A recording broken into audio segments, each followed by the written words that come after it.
Manga Baku Hantam Jujutsu Kaisen chapter yang terakhirnya alias chapter yang ke-271 dibuka dengan satu buah potongan panel cerita singkat yang luar biasa menarik. Di mana pada halaman pembuka ini kita pun akhirnya langsung diperlihatkan mengenai sebuah adegan interaksi singkat yang kebetulan sekarang sedang dilakukan oleh Megumi, Yuji dan juga Nobara. Mengingat di dalam praktiknya Nobara pun langsung menjelaskan kepada Yuji dan juga Megumi tentang bagaimana kondisi dari perempuan yang saat ini menjadi saksi atas kemunculan dari makhluk kutukan dengan cara berkata seperti ini. Intinya, Nobara tidak bisa menemukan bekas dari segel makhluk kutukan yang ada pada tubuh wanita itu. Tapi, karena wanita itu sekarang masih terdampak dari efek teknik kutukan, maka kemungkinan besar target dari mereka semua sekarang berada pada lokasi yang sangat dekat. Selain itu, melihat perilaku dari makhluk kutukan ini, maka menurut Nobara, lawan dari mereka sekarang bukanlah sekedar curse spirit tingkat 1, tapi merupakan seorang penyihir juga yang sama seperti mereka bertiga. Mendengar penjelasan itu dari Nobara, Megumi dan juga Yuji akhirnya kini seketika langsung meresponnya. Di mana menurut Megumi, penyihir yang sekarang sedang menjadi lawan dari mereka pasti sedang menggunakan teknik kutukannya itu untuk dapat menyembunyikan hawa kehadirannya. Lalu menurut Yuji, jika memang benar begitu, maka hal itu akan sangat berbahaya. Mengingat lokasi dari tempat pertarungan mereka sekarang berada di tengah pusat perbelanjaan. Jadi sudah jelas akan ada banyak manusia yang nantinya malah akan bisa menjadi korban.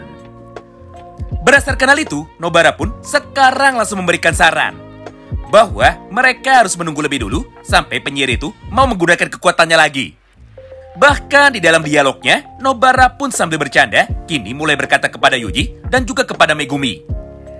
Yaitu dia meminta untuk bisa membawa korban yang sebelumnya sudah terkena teknik kutukan untuk bisa menjauh dari area jangkauan teknik kutukan penyihir itu. Karena ketika mereka keluar dari area jangkauan para lawannya, maka secara otomatis teknik kutukan dari lawannya bisa kembali diaktifkan. Sehingga Nobara dan juga Megumi bisa langsung mengirimkan Yuji untuk dapat pergi mengejar para lawannya. Mengingat walaupun mereka berada pada jarak yang sangat jauh, namun Yuji yang sekarang bisa berpindah tempat dengan kecepatan yang sangat tinggi atau secara instan untuk dapat langsung menangkap musuhnya itu. Walaupun pada awalnya Megumi tidak setuju dengan Nobara, karena rencana dari Nobara itu hanya bisa berguna jika lawan dari mereka adalah penyihir yang sangat bodoh. Tapi pada akhirnya Megumi pun mau tidak mau sekarang malah menggunakan rencana dari Nobara. Mengingat hanya itulah satu-satunya pilihan yang dapat mereka gunakan untuk dapat menangkap penyihir ini tanpa perlu membuat banyak keributan. Singkat cerita, Yuji, Nobara dan juga Megumi sekarang akhirnya langsung meminta dua orang warga sipil yang sebelumnya sudah menjadi korban untuk dapat naik ke lantai 40 supaya mereka bisa keluar dari jangkauan dari kutukan lawannya. Kemudian, setelah kedua orang itu sudah berhasil pergi menjauh, maka tebakan dari mereka sebelumnya ternyata sekarang berhasil menjadi kenyataan. Di mana pada halaman itu, teknik kutukan dari penyihir ini akhirnya seketika langsung digunakan lagi. Sehingga Yuji, Nobara dan juga Megumi sekarang jadi bisa merasakan di manakah lokasi dari penyihir itu. Sampai pada halaman yang sama itu, Nobara dan juga Yuji akhirnya kini segera bergerak dengan kecepatan penuhnya menuju ke tempat dari lokasi yang sebelumnya sudah mereka temukan. Sayangnya, ketika Yuji dan juga Nobara sekarang sudah mulai mendekat, maka penyihir tidak penting ini akhirnya langsung mengeluarkan teknik kutukannya lagi menuju ke arah Yuji dan juga Nobara.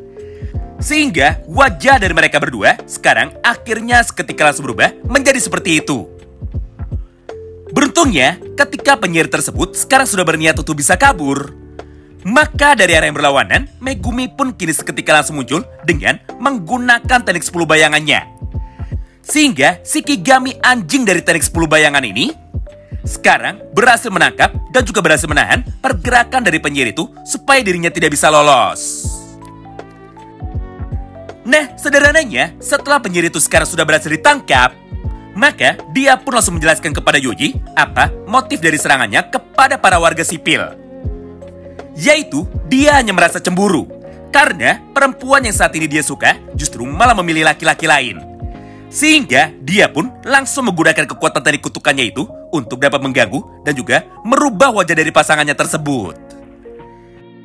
Di momen inilah, Yuji pun akhirnya langsung memberikan nasihat kepada penyihir itu. Bahwa mulai dari sini, atau mulai dari sekarang, dia harus berhenti berbuat jahat. Karena kekuatan yang dia miliki tersebut masih bisa dia gunakan untuk kebaikan di masa depan.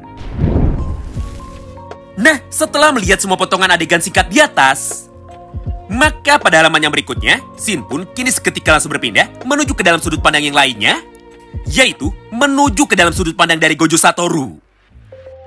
Di mana pada halaman tersebut, kita pun akhirnya bisa melihat sama-sama kemunculan dari seorang Gojo Satoru lagi, namun kemungkinan besar itu adalah sebuah flashback.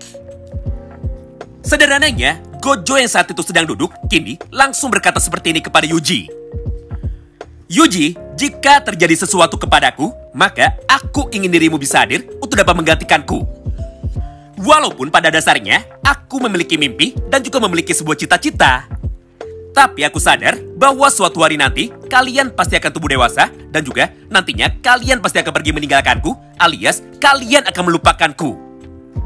Berdasarkan hal itu, maka aku pun sangat ingin sekali ada orang yang jauh lebih kuat daripada aku untuk dapat bisa menggantikan peranku, khususnya ketika nanti aku sudah mulai dilupakan. Mendengar perkataan itu dari Gojo Satoru, Yuji pun kini seketika langsung membalasnya. Hah, Sensei, kenapa dirimu berkata seperti ini? Aku tidak akan pernah bisa melupakanmu. Lagi pula, kenapa Sensei sekarang malah terlihat aneh? Apakah dirimu sekarang sedang tidak baik-baik saja? Di momen inilah, Gojo pun seketika langsung membalasnya lagi. Haha, Yuji, maksudku bukan sekarang, tapi di masa depan nanti. Karena faktanya, meskipun dirimu sekarang masih sangat muda dan juga masih sangat naif, tapi kau ini adalah orang yang sangat percaya diri dan juga jauh lebih kuat daripada aku. Hal itulah yang membuat aku sangat percaya kepada dirimu untuk bisa menggantikanku. Jadi, aku pun sangat menaruh harapan besar kepada dirimu. Wow, menarik banget ya. Intinya, Gojo sekarang sudah tahu bahwa dirinya akan segera mati secara permanen. Jadi, sebelum pertarungannya melawan Sukuna dimulai, dia pun sudah meninggalkan pesan lebih dulu menuju kepada Yuji untuk bisa menggantikannya. Nah, setelah melihat sedikit potongan cerita singkat dari ingatan masa lalu Yuji Tadori tentang semua ucapan dari Gojo Satoru tersebut, maka pada beberapa halaman yang terakhirnya, Shin pun kini seketika langsung berpindah menuju ke dalam sudut pandang yang berbeda lagi, yaitu menuju kepada Sukuna, Mahito, dan juga Uraume.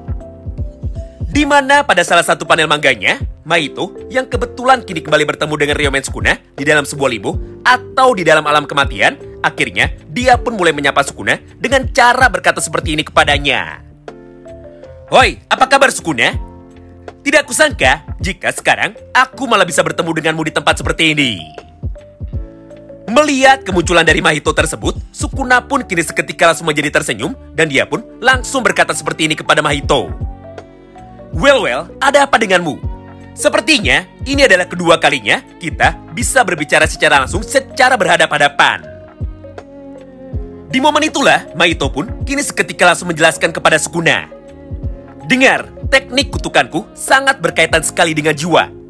Mengingat ini adalah alam kematian, maka tidak heran jika pada saat ini jiwa dari kita berdua malah bisa bertemu tepat di persimpangan jalan. Karena pada dasarnya, kita sama-sama menunggu siklus hidup kita selanjutnya atau disebut dengan siklus reinkarnasi.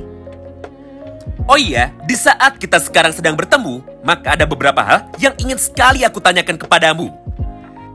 Yaitu, apakah kau selama ini telah berbohong kepada dirimu sendiri dan juga kepada orang-orang yang ada di sekitarmu? Karena menurut pengamatanku, kau ini sama sekali tidak hidup sesuai dengan keinginanmu sendiri. Alias, semua ucapan tentang hidup dengan sesuka hatimu adalah sebuah kebohongan. Mengingat kenyataannya, aku pun sekarang sudah bisa mengerti dan juga sekarang sudah bisa tahu tentang semua tujuan hidupmu. Bahwa kau ini hidup hanya dengan satu buah tujuan, yaitu untuk bisa membalaskan dendam atas perlakuan tidak adil yang kau dapatkan ketika dirimu masih kecil.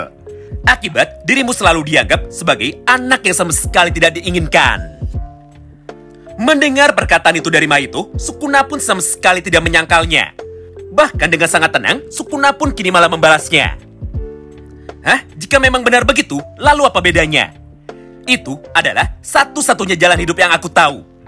Jadi entah apapun alasannya, aku pun tetap memutuskan untuk bisa menjalaninya supaya dapat terus bertahan hidup. Namun, setelah Sukuna sempat terdiam, dan juga setelah Sukuna sekarang sudah berpikir selama beberapa saat, maka pada halaman yang berikutnya, Sukuna pun tanpa pikir panjang, akhirnya sekarang langsung merevisi, atau dia pun langsung merubah jawaban yang sebelumnya kepada Mahito dengan cara berkata seperti ini kepadanya lagi. Tidak, ternyata aku selama ini sudah salah. Karena faktanya, aku memiliki pilihan jalan lain yang sebenarnya bisa aku pilih selain menjadi makhluk kutukan yang kejam. Lebih tepatnya lagi, aku memiliki dua buah pilihan. Tapi entah kenapa, aku sangat takut untuk dapat memilih jalan tersebut atau memilih pilihan yang kedua. Karena aku sangat takut kutukanku sendiri justru malah bisa membunuhku. Atau di dalam dialog bahasa Inggrisnya, Sukuna pun berkata seperti ini. I fear my own curse will kill me. Namun jika masih ada kesempatan bagiku, atau jika nantinya aku masih bisa hidup satu kali lagi, maka sudah jelas, aku pun pasti langsung memilih jalan yang jauh berbeda dengan apa yang selama ini telah aku yakini. Melihat respon dan juga jawaban tersebut dari Ryomen Sukuna, Mahito pun kini terlihat sangat kecewa. Bahkan sambil melompat-lompat, Mahito pun kini langsung berteriak seperti ini kepada Sukuna. Hah? Jawaban macam apa itu? Kenapa dirimu yang sekarang justru malah menjadi sangat membosankan? Jangan-jangan dirimu sekarang sudah berubah menjadi lembek dan juga dirimu sudah memutuskan untuk bisa menjadi orang baik. Di momen tersebutlah, Sukuna pun tanpa sedikit pun keraguan, akhirnya kini seketika langsung membalasnya. Benar, aku memang menjadi seperti itu. Lagi pula, aku sendiri sekarang juga sudah berhasil dikalahkan. Tentu saja semua jawaban terakhir dari Sukuna tersebut sekarang malah membuat Mahito menjadi semakin kecewa. Hingga pada akhir kalimatnya itu, Mahito pun kini seketika langsung menjadi mengamuk sambil berkata seperti ini kepada dirinya sendiri. Sialan, kenapa Sukuna sekarang malah berubah? Jangan bilang hanya aku sajalah satu-satunya makhluk kutukan yang sekarang sama sekali tidak bisa memutuskan, mirip seperti anak kecil.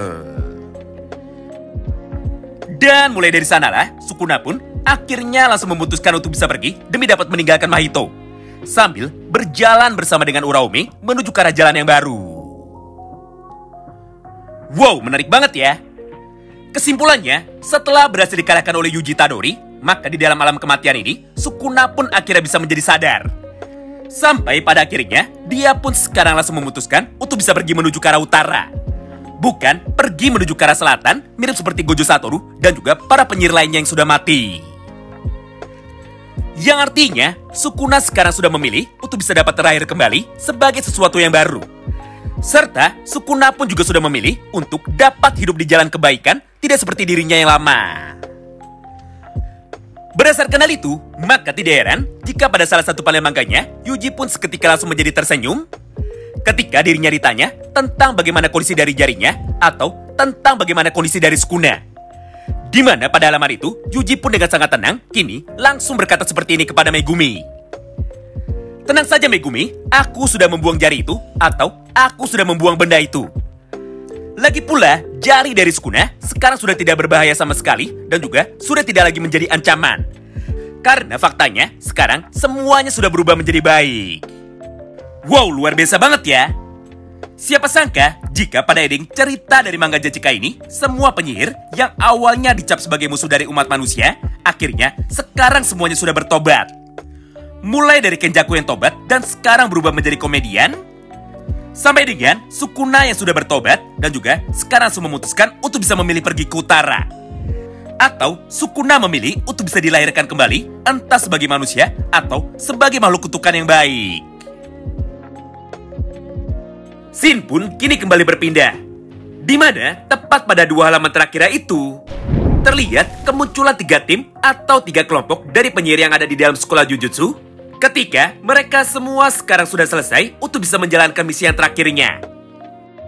Tim pertama adalah kelompok dari Yuta, di mana pada potongan halaman itu Yuta pun muncul dengan seragam putihnya lagi dan juga dengan membawa katananya bersama dengan ketiga orang temannya, yaitu Panda, Maki dan juga Toge no Maki.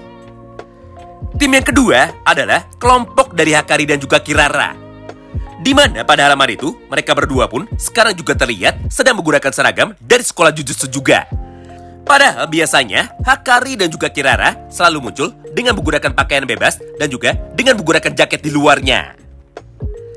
Selanjutnya untuk tim yang ketiganya adalah kelompok dari trio karakter utama, yaitu Yuji, Megumi, dan juga Nobara, namun tanpa ada kehadiran dari Gojo Satoru.